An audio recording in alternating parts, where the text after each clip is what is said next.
Welcome to the Deep Dive, where we distill potent insights from diverse sources, custom tailored for you. Today, we're diving into something that, well, it seems simple, maybe gratitude, but it holds some truly profound power. I mean, how often do we get caught up in, worries or chasing the next thing, or maybe feeling guilty if we're struggling when we think, I should be grateful? It's exhausting. Yeah. So, what if actively practicing gratitude could actually be a shortcut, like a real path to a more grounded, joyful life? And not just wishful thinking, but backed by science and made easy for you. Exactly. That's the focus of today's deep dive, the practice of gratitude. And it's really important, like you said, to be clear up front. This isn't about, ignoring challenges. It's not about slapping a fake smile on things. It's deeper. It's about fundamentally rewiring our approach, building resilience. And to really get into it, we've looked at a whole range of stuff. Guided meditation scripts, those popular gratitude apps, personal stories, experiences, and some pretty extensive scientific research too.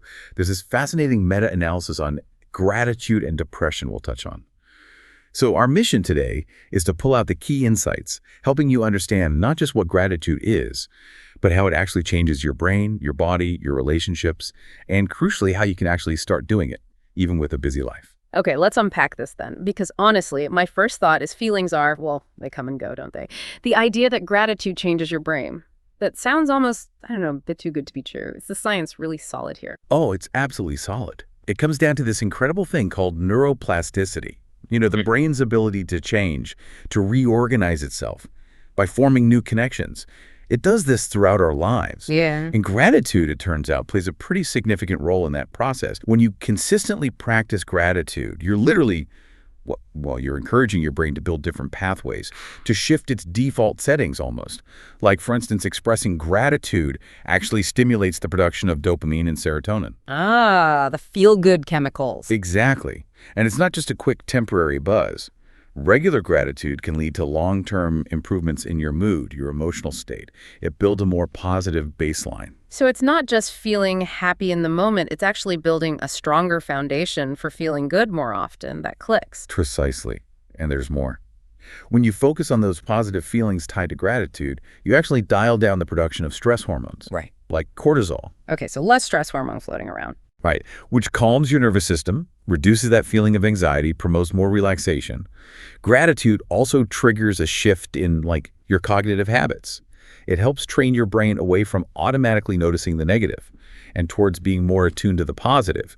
It literally changes how you perceive things over time. And every time you feel or express gratitude, you're reinforcing those positive neural pathways, making happiness and gratitude easier to access next time. And, when they put people in fMRI scanners, they actually see gratitude lighting up key brain areas.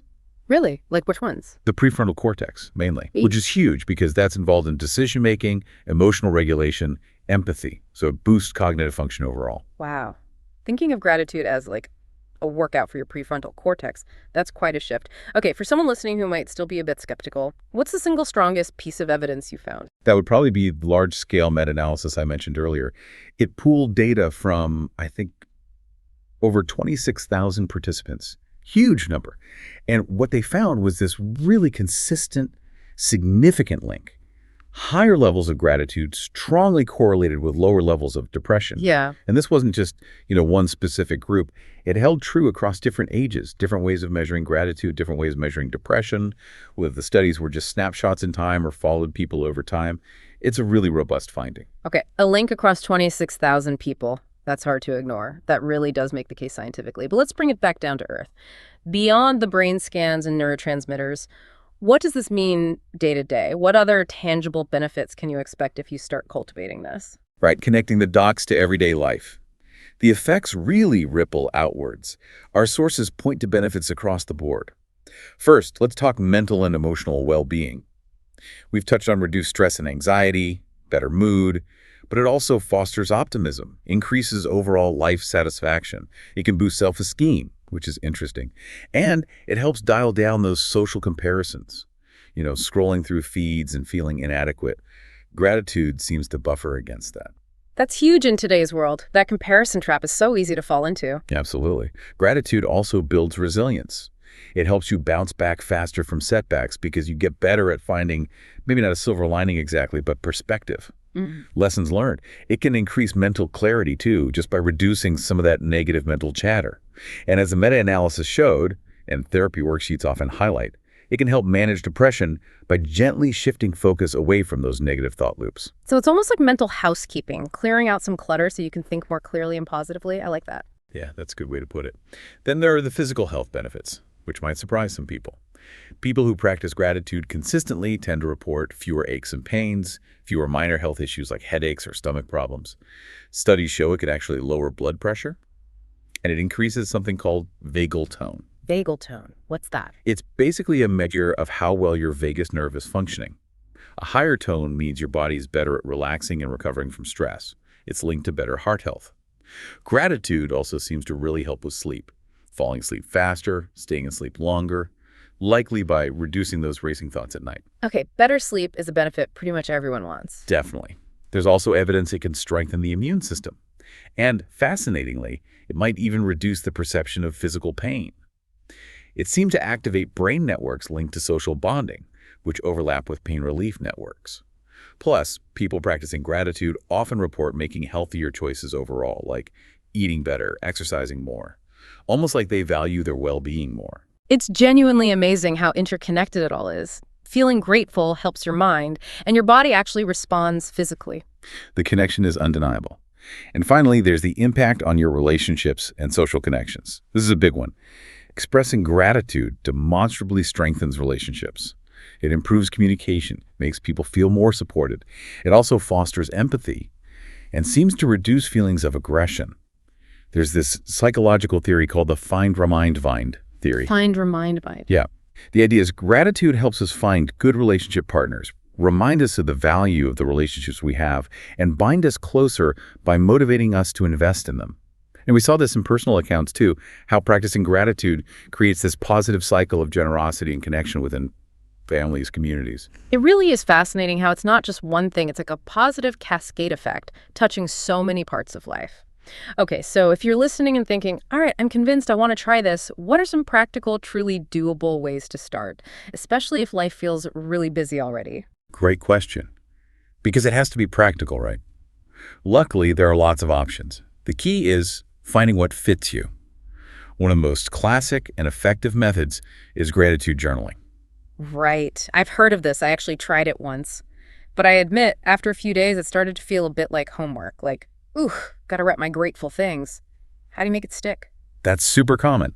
The trick isn't necessarily doing it every single day, especially at first. Consistency is more important than frequency. Maybe aim for 1-3 times a week. And the how matters.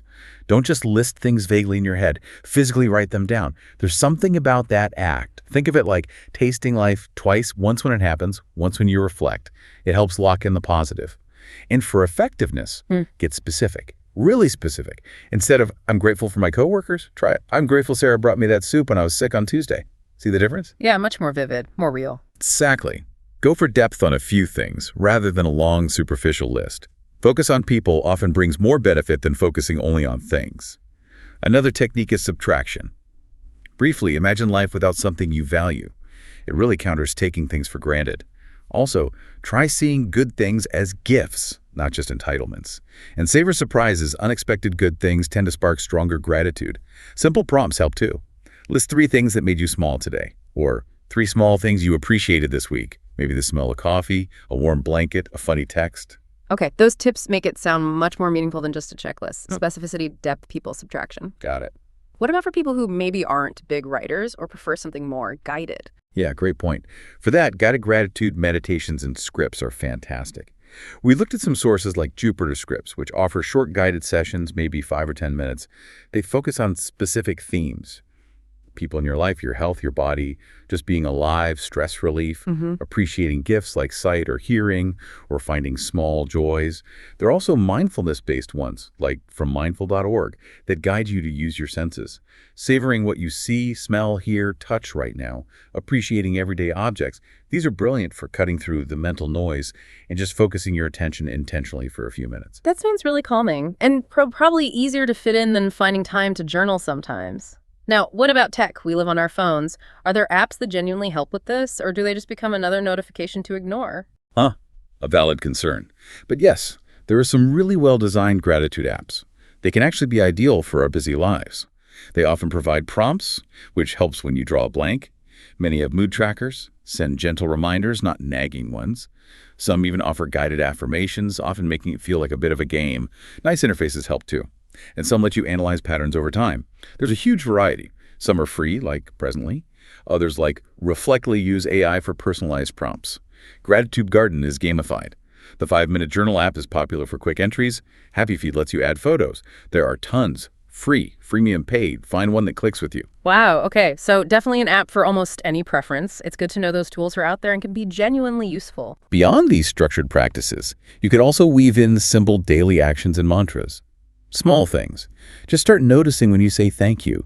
Make it more intentional, mean it more. Maybe pick one interaction each day where you consciously, genuinely express thanks for something specific. Use visual cues, a sticky note on your monitor, a photo just to remind you to pause and feel grateful for a second. You could even make a quiet personal vow to practice gratitude more. Pay attention to your language. Try using words like gifts, blessings, abundance more often in your inner monologue. Sometimes even just going through the motions, smiling, writing a thank you note, even if you don't feel overflowing with emotion initially, can actually help trigger the feeling. And simple mantras repeated silently can anchor you. I'm thankful for my family. I'm thankful for my health. Thank you for this day. I like those small everyday actions. They feel less daunting, less like adding another big task to the list. And what about bringing others into it? Does sharing gratitude change anything? It absolutely can amplify the effects. That brings us to social and community gratitude. You can share gratitude on social media thoughtfully. You can create a ripple of positivity, maybe inspire someone else, but also practice it with family. Go for gratitude walks and point out things you appreciate. Share one thing you're grateful for at the dinner table. It builds connection, creates a shared sense of appreciation. It's really powerful within a family or community. So, see, there are just so many different avenues. It doesn't have to be this huge monumental effort. It's really about finding your rhythm, being consistent, and just opening your awareness. Exactly. So to kind of wrap things up, what we've seen across all these sources is that gratitude is far more than just a fleeting positive emotion. It's a practice, a powerful tool that can literally rewire your brain, boost those positive chemicals, lower stress. It tangibly benefits your physical health, blood pressure, sleep, maybe even immunity and pain perception. And, crucially, it strengthens our bonds with others through empathy and connection. It's a vital part of your mental health toolkit. It genuinely helps build a more positive outlook, a more resilient mindset for navigating whatever life throws your way. If today's deep dive has shown us anything, it's that these seemingly small shifts in focus can lead to really significant changes.